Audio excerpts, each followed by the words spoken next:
ನಮಸ್ಕಾರ ವೀಕ್ಷಕರೇ ನಮ್ಮ ರಾಜ್ಯದಲ್ಲಿ ಕಾರ್ಣಿಕ ನುಡಿಯುವಂತಹ ಹಲವಾರು ದೈವಗಳು ಇಂದಿಗೂ ಕೂಡ, ಆದರೆ ಹಾವೇರಿಯ ಮೈಲಾರಲಿಂಗ ಗೊರವಯ್ಯನ ಕಾರ್ಣಿಕದ ಅರ್ಥವೇ ಬೇರೆಯಾಗಿರುತ್ತೆ. ಗೊರವಯ್ಯ ನುಡಿಯುವ ಕಾರ್ಣಿಕದ ಭವಿಷ್ಯ, ಮುಂಬರೋ ವರ್ಷದ ಆಗು ಹೋಗುಗಳ ಬಗ್ಗೆ, ರಾಜಕಾರಣಿಗಳ ಸಾವಿನ ಬಗ್ಗೆ, ಅನಾಚಾರ ಮತ್ತು ಪ್ರಕೃತಿ ವಿಪ್ಲವದ ಬಗ್ಗೆಯೂ ಕೂಡ ಮುನ್ಸೂಚನೆಯಾಗಿರುತ್ತೆ.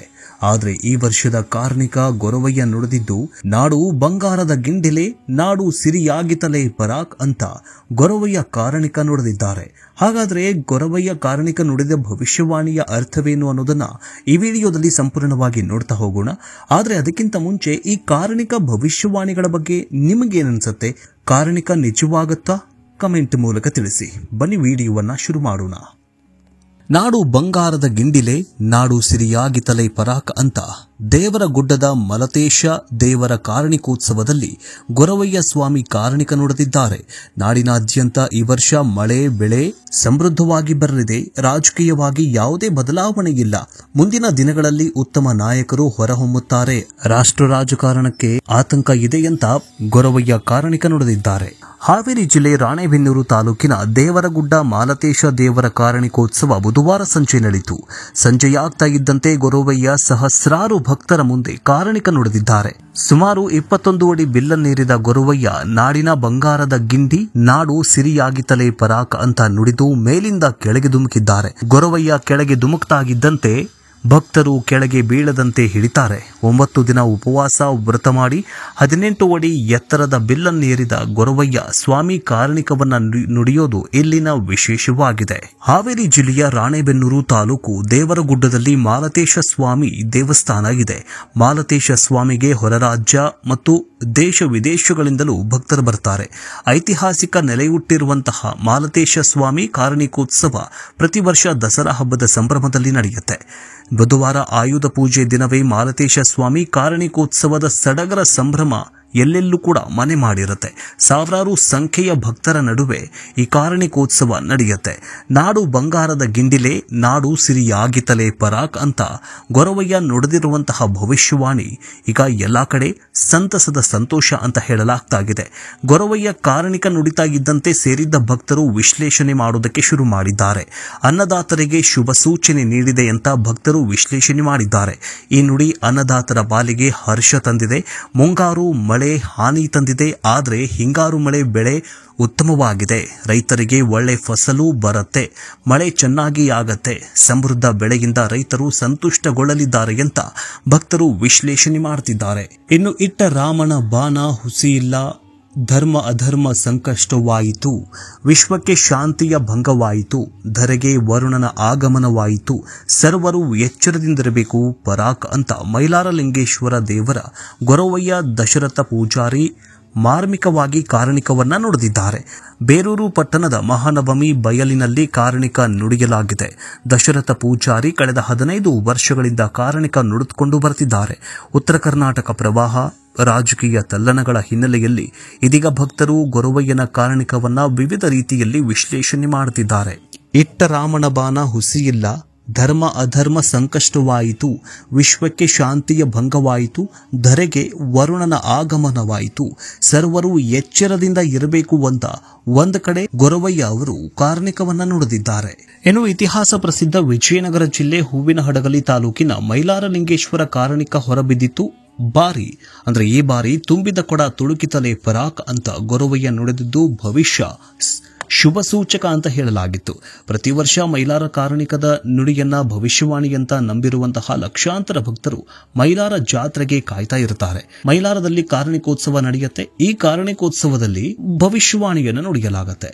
ಈ ವರ್ಷದ ಭವಿಷ್ಯವಾಣಿ ಏನಂದ್ರೆ, ತುಂಬಿದ ಕೊಡ ತುಳುಕಿತಲೇ ಪರಾಕ್ ಅನ್ನುವಂತಹ ಭವಿಷ್ಯವಾಣಿಯನ್ನು ನುಡಿದಿದ್ರು. ಈ ಭವಿಷ್ಯವಾಣಿಯ ಈ ಕಾರ್ಣಿಕದ ಅರ್ಥ ಏನಂತ ನೋಡ್ತಾ ಹೋಗೋದಾದ್ರೆ, ಗೊರವಪ್ಪ ಕಾರ್ಣಿಕ ನುಡಿತಾ ಇದ್ದಂತೆ ಭಕ್ತರು ಕಾರ್ಣಿಕದ ಬಗ್ಗೆ ವಿಶ್ಲೇಷಣೆಯನ್ನ ಮಾಡೋದಕ್ಕೆ ಶುರು ಮಾಡಿದ್ರು. ಮೈಲಾರಲಿಂಗೇಶ್ವರ ದೇಗುಲದ ಧರ್ಮಕರ್ತ ವೆಂಕಪ್ಪಯ್ಯ ಒಡೆಯರ್ ಈ ವರ್ಷದ ಕಾರ್ಣಿಕವನ್ನ ಶುಭ ಸಕುನ ಶುಭ ಸೂಚಕ ಅಂತ ಹೇಳಿದ್ದಾರೆ. ಎಲ್ಲವೂ ಸುಸೂತ್ರವಾಗೇ ಇರಲಿದೆ. ಮಳೆ ಬೆಳೆ ಎಲ್ಲವೂ ಕೂಡ ಸಂಪನ್ನವಾಗಿ ಇರಲಿದೆ. ರೈತರಿಗೆ ಶುಭವಾಗಲಿದೆ. ಕಳೆದ ಬಾರಿಯಂತೆ ಈ ಬಾರಿಯೂ ಉತ್ತಮ ಮಳೆ ಬೆಳೆ ಎಲ್ಲವೂ ಕೂಡ ಆಗತ್ತೆ. ಧರ್ಮಗಳ ನಡುವೆ ಒಂಚೂರು ಸಂಕಷ್ಟ ಎದುರಾಗಲಿದೆ, ಭೂಕಂಪ ಆಗತ್ತೆ ಅನ್ನೋದರ ಬಗ್ಗೆ ಭವಿಷ್ಯವಾಣಿಯನ್ನು ನುಡಿದಿದ್ರು. ಆ ಭವಿಷ್ಯವಾಣಿ ಈ ವರ್ಷವೂ ಕೂಡ ನಿಜವಾಗತ್ತೆ ಅನ್ನುವಂತಹ ವಿಶ್ಲೇಷಣೆಗಳನ್ನ ಮಾಡಿದ್ರು. ಇನ್ನು ಇದಿಷ್ಟೇ ಅಲ್ಲದೆ ಗೊರವಯ್ಯ ಮತ್ತು ಕಾರಣಿಕದ ಭವಿಷ್ಯವಾಣಿ ಒಂದ್ ಕಡೆ ಮಾತುಗಳು ಮತ್ತು ಆತಂಕ ಹೆಚ್ಚಿಸ್ತಾಗಿದ್ರೆ, ರಾಜ್ಯ ರಾಜಕಾರಣದಲ್ಲಿ ನವೆಂಬರ್ ಕ್ರಾಂತಿ ಆಗಲಿದೆ ಎನ್ನುವ ಮಾತು ಕೇಳಿ ಬರ್ತಾಗಿದೆ. ಇದರ ನಡುವೆ ಇಂದು ಕಾಂಗ್ರೆಸ್ ನಾಯಕ ಮಾಜಿ ಸಂಸದ ಯಲ್ಲಾರ ಶಿವರಾಮೇಗೌಡ ಮಾತನಾಡಿ ನವೆಂಬರ್ಗೆ 100% ಡಿಕೆ ಶಿವಕುಮಾರ್ ಅವರೇ ಸಿಎಂ ಆಗ್ತಾರೆ ಅಂತ ಹೇಳಿಕೆಯನ್ನ ನೀಡಿದ್ದಾರೆ. ಈ ಬೆನ್ನಲ್ಲೇ ದಸರಾ ಭವಿಷ್ಯ ನುಡಿದಿರುವ ಕೋಡಿಮಠದ ಡಾಕ್ಟರ್ ಶಿವಾನಂದ ಶಿವಯೋಗಿ ಸ್ವಾಮೀಜಿಗಳು 5 ವರ್ಷವೂ ಸಿದ್ದರಾಮಯ್ಯವರ ಸರ್ಕಾರವೇ ಇರತ್ತೆ, ಭಯ ಪಡುವ ಅವಶ್ಯಕತೆ ಇಲ್ಲ ಅನ್ನೋದರ ಮೂಲಕ ಮಾರ್ಮಿಕವಾಗಿ ಭವಿಷ್ಯವಾಣಿಯನ್ನ ನುಡಿದಿದ್ದಾರೆ.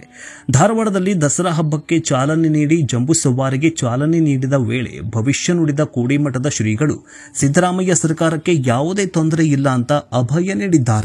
ಆದರೆ ಸಂಕ್ರಾಂತಿಯವರೆಗೆ ಏನು ಹೇಳಲ್ಲ, ಸಿದ್ದರಾಮಯ್ಯ ಸರ್ಕಾರಕ್ಕೆ ಭಯವಿಲ್ಲ, ಉಳಿದಿದ್ದು ಸಂಕ್ರಾಂತಿ ಆದಮೇಲೆ ನೋಡೋಣ ಹೇಳೋಣ, ಆದರೆ ಈ ಕ್ಷಣದವರೆಗೂ ಯಾವುದೇ ಭಯ ಇಲ್ಲ ಅನ್ನೋದರ ಮೂಲಕ ಭವಿಷ್ಯವಾಣಿಯನ್ನು ನುಡಿದಿದ್ದಾರೆ.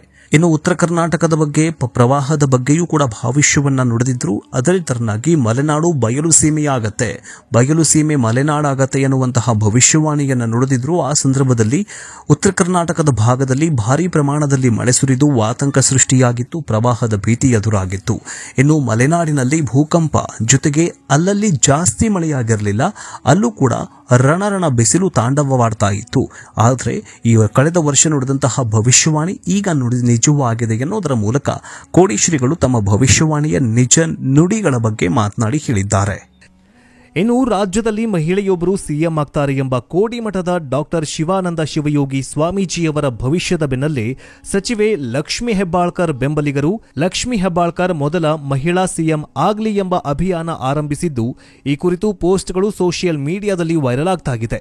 ಕೋಡಿಮಠದ ಶ್ರೀಗಳು ನುಡಿದಿರುವ ಹೇಳಿಕೆಯನ್ನ ಟ್ಯಾಗ್ ಮಾಡ್ತಾ ಇರುವ ಲಕ್ಷ್ಮೀ ಹೆಬ್ಬಾಳ್ಕರ್ ಬೆಂಬಲಿಗರು ರಾಜ್ಯಕ್ಕೆ ಮಹಿಳಾ ಸಿಎಂ ನಮ್ಮ ಬೆಳಗಾವಿ ಚೆನ್ನಮ್ಮ, ಕೋಡಿಮಠದ ಶ್ರೀಗಳು ನಿಜವಾಗತ್ತೋ, ಸಿದ್ದರಾಮಯ್ಯನವರು ಅಧಿಕಾರದಿಂದ ಕೆಳಗಿಳಿದ್ರೆ ಮುಂದಿನ ಸಿಎಂ ಬೆಳಗಾವಿಯ ಲಕ್ಷ್ಮೀ ಅಕ್ಕ ಅಂತ ಪೋಸ್ಟ್ ಮಾಡುತ್ತಿದ್ದಾರೆ.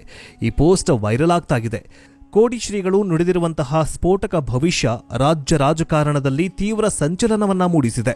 ಮುಡಾ ಹಗರಣಕ್ಕೆ ಸಂಬಂಧಿಸಿದಂತೆ ರಾಜ್ಯದಲ್ಲಿ ಮುಖ್ಯಮಂತ್ರಿ ಬದಲಾವಣೆಯ ಕುರಿತು ತೀವ್ರ ಚರ್ಚೆಗಳು ನಡೀತಾ ಇರುವ ಹೊತ್ತಲ್ಲಿ ಕಳೆದ 1 ತಿಂಗಳು ಕೋಡಿಮಠದ ಶ್ರೀಗಳು ನುಡಿದಿರುವ ಭವಿಷ್ಯವೊಂದು ತೀವ್ರ ವೈರಲ್ ಆಗ್ತಾಗಿದೆ. ಇದಿಷ್ಟೇ ಅಲ್ಲದೆ ಕೋಡಿಮಠದ ಡಾಕ್ಟರ್ ಶಿವಾನಂದ ಶಿವಯೋಗಿ ಗುರುಗಳು ಇನ್ನೊಂದು ಭವಿಷ್ಯವನ್ನ ನುಡಿದಿದ್ದಾರೆ. ಈ ಬಾರಿ ಆಕಾಶದಿಂದ ಭಾರಿ ದೊಡ್ಡ ಆಪತ್ತು ಕಾದಿದೆಯಂತ ಹಾರನಹಳ್ಳಿ ಗ್ರಾಮದ ಕೋಡಿಮಠದ ಪೀಠಾಧ್ಯಕ್ಷ ಶ್ರೀ ಶಿವಾನಂದ ಶಿವಯೋಗಿ ರಾಜೇಂದ್ರ ಸ್ವಾಮೀಜಿ ಸ್ಫೋಟಕ ಭವಿಷ್ಯವನ್ನ ನುಡಿದಿದ್ದಾರೆ. ಸದರಿ ವರ್ಷದ ಮಳೆಯಿಂದ ರಾಜ್ಯದಲ್ಲಿ ದೇಶದಲ್ಲಿ ಹೆಚ್ಚು ತೊಂದರೆಯಾಗಿದೆ. ಪಂಚಶಕ್ತಿಗಳಿಂದ ನಮಗೆ ತೊಂದರೆಯಾಗಲಿದೆ. ಭೂಮಿ, ಅಗ್ನಿ, ವಾಯು, ಆಕಾಶ, ಪ್ರಕೃತಿ ಇವೆಲ್ಲ ನಮಗೆ ತೊಂದರೆ ಕೊಡಲಿವೆ.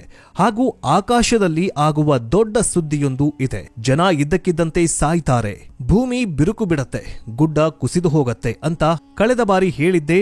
ಪ್ರವಾಹದಲ್ಲಿ ಹಲವು ದೇಶಗಳು ಮುಳುಗುತ್ತವೆ ಅಂತ ಕೂಡ ಹೇಳಿದ್ರು. ಅನಾಹುತಗಳು ಇನ್ನೂ ನಡೆಯಲಿವೆ ಅಂತ ಕೋಡಿಮಠದ ಶ್ರೀಗಳು ಭವಿಷ್ಯವನ್ನ ನುಡಿದಿದ್ದಾರೆ. ಆಕಾಶ ತತ್ವ ಪ್ರಕಾರ ತೊಂದರೆಯಾಗಬಹುದು, ರಾಜನ ಮೇಲೆ ಭಂಗ ಬರುತ್ತದೆ. ಅಭಿಮನ್ಯುವಿನ ಬಿಲ್ಲನ್ನ ಮೋಸದಿಂದ ಕರ್ಣನ ಕೈಯಲ್ಲಿ ದಾರ ಕಟ್ ಮಾಡಿಸಿದ. ಮಹಾಭಾರತದಲ್ಲಿ ಕೃಷ್ಣ ಗೆದ್ದ, ಗದಾಯುದ್ಧದಲ್ಲಿ ಭೀಮ ಗೆದ್ದ. ಕೃಷ್ಣ ನಿಲ್ಲದೆ ದುರ್ಯೋಧನ ಈ ಬಾರಿ ಗೆಲ್ಲುತ್ತಾನೆ. ಹೌದು, ಸೆಂಟ್ರಲ್ ಸ್ಟೇಟ್ ಒಂದೇ ರೀತಿಯಾಗಲಿದೆ. ಸರ್ಕಾರಕ್ಕೆ ತೊಂದರೆಯಿಲ್ಲ. ಜಲ, ಅಗ್ನಿ, ಪೃಥ್ವಿ, ವಾಯು ಇದರಿಂದ ತೊಂದರೆಯಾಗತ್ತೆ ಅಂತ ಭವಿಷ್ಯವನ್ನ ನೋಡಿ. ಇನ್ನು ಶ್ರೀ ಕೋಡಿಮಠದ ಶ್ರೀಗಳು ಮತ್ತು ವೀರಬ್ರಹ್ಮೇಂದ್ರ ಸ್ವಾಮೀಜಿಗಳು 2030 ನಂತರ ಎಲ್ಲವೂ ಕೂಡ ಬದಲಾಗತ್ತೆ, ಭೂಮಿ ಸಮೃದ್ಧಿಯಿಂದ ಬೆಳೆಯತ್ತೆ. ಆದರೆ ಈ ವರ್ಷದಿಂದ ಅಂದ್ರೆ 2024ರಿಂದ 2029ರವರೆಗೆ ಭಾರತಕ್ಕೆ, ಇಡೀ ಭೂಮಿಗೆ ದೊಡ್ಡ ಆಘಾತ, ಗಂಡಾಂತರ, ಕಟ್ಟಿಟ್ಟ ಬುತ್ತಿ.